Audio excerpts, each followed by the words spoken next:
What's going on, everyone? My name's Derek. Today I'm going to be sharing with you how to plan your next race season.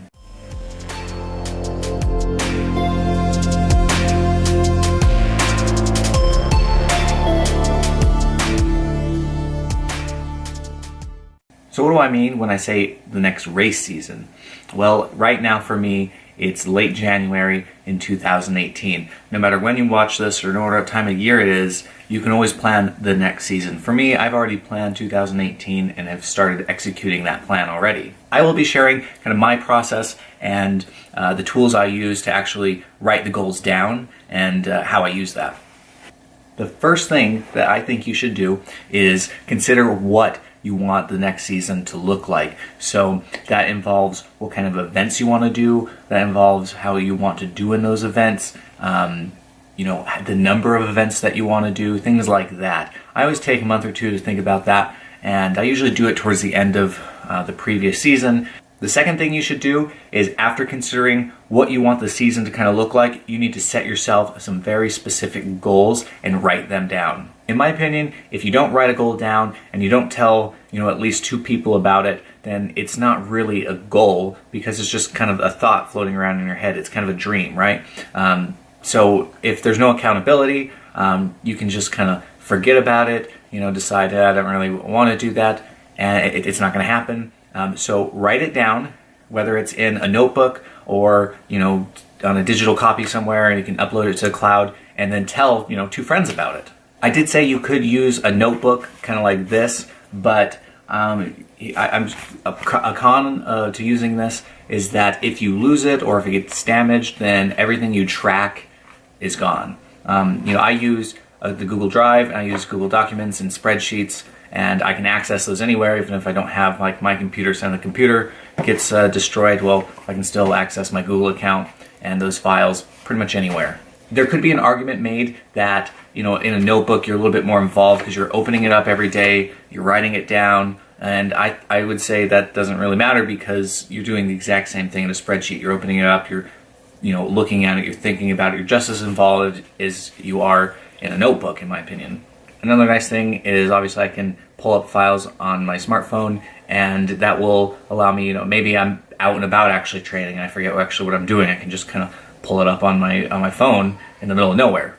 I'm going to go ahead and show you the spreadsheets that I use. They're pretty simple, but they work really well for me. I've kind of created them over the last few seasons of training, and again, you'll see how it's a great way to set some goals, have them recorded down on there, and then the plan leading to it. Or at least in my case, you'll see leading from the goal backwards to where I am currently. Okay, so I am in Google Spreadsheets, and I'm going to head over to this tab. The reason I use Google Spreadsheets is because it's really convenient for me to access pretty much anywhere if I don't have my computer or phone. When I was creating the spreadsheet a few years ago, I was in school, so I didn't have a laptop at the time, and I would just use the school library computers or random computers throughout the campus, and I could kind of look at my training when I was there, because I did have gyms there, so I could do some of my training at school. So what you're seeing is 4 weeks of training. So starting from week 24 to 21, counting in this case all the way down to race week. So 4, 3, 2, 1 race week. It could be only 12 weeks, could be 4 weeks, whatever it is. I just have 24 on here. Here are some dates. Those are all just kind of made up. The days here of the week here, Monday through Sunday. Each day has the potential for a swim, a bike, a run, or a gym. And in my case, the gym workouts are always pretty much weight training. And Sunday they don't have those fields because it's always an off day for me. Everyone should have an off day or rest day. So let's kind of look over here. This is the cumulative time you've spent in each of the disciplines. If you're doing a triathlon, in this case, a swim, bike, run, and a gym, and you can kind of see in hours what you've done. The same for each week here. Maybe it's 4 hours, maybe it's 10 hours. The reason you're seeing these time per week in minutes and hours is because it's easy to enter in minutes into these, like Friday, you maybe want to enter in, you did a 50-minute run instead of 60, so you put that in and divide it by 60, and then you get the hours. And then the pie chart is just a great way to visualize what's going on and it reflects the numbers up here. So, in this fake scenario, you can see that I'm spending a good amount of time, an equal amount of time actually running and biking, and a little bit more time swimming than I am gym. So this can be it could look like anything. If you were to look at a chart from me when I very first started, I was a cyclist and wanted to do a triathlon, and this would have pretty much all been bike workouts or green, because I was just kind of learning how to swim and run effectively. So it was very little time, and I found myself relying on the bike a lot. And that was very reflective of my first triathlon, as I biked pretty quick and got past a lot on the run. And so you can see here that throughout each week, let's say you do a couple workouts in a day. Monday, in this case, was, a fake swim, bike, and a gym workout. Tuesday was the 60-minute run. Wednesday was a 60-minute bike ride and a 30-minute gym workout. And then there's some over here the next week. So as you enter in data points, this adjusts to reflect the amount of time you're spending. Again, it's just visual, and it really works for me. So where this becomes not only because this is a good tracker, over time you can fill in what you have, and you can kind of see, oh, I'm not spending enough time doing, maybe running if I need to spend a lot of time running, or maybe swimming. But that is kind of reactive. I'd like to be preventative in any problems, so I can take these graphs or these empty data points, enter in the workouts that I want to do. There's a couple kind of good things about that. One, time management. I don't have all the time in the world, and I have less time than I did when I was even in school, and so I can say, what do I actually have time-wise in the day to dedicate to training? And that varies, per day, and weekends can be more for some people, it can be less. In my case, Monday and Tuesday are the days I can devote the most time to training. So I can, enter in those bigger workouts here or something. So it just really is helpful, being realistic in what you can actually dedicate time-wise towards training. Also, if you are a poor runner, for example, then you could spend the next few months making sure that the pie chart reflected that you were doing more running than maybe some of the other disciplines, because you need the most help in running. In triathlon, again, this is, it's fairly basic, but you need to have a well-balanced approach to all three disciplines.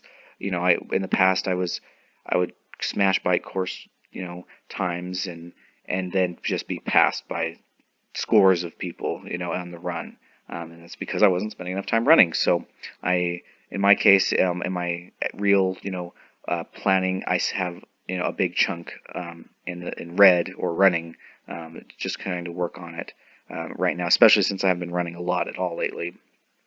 So it's a great way to plan out and be preventative in any, shortcomings.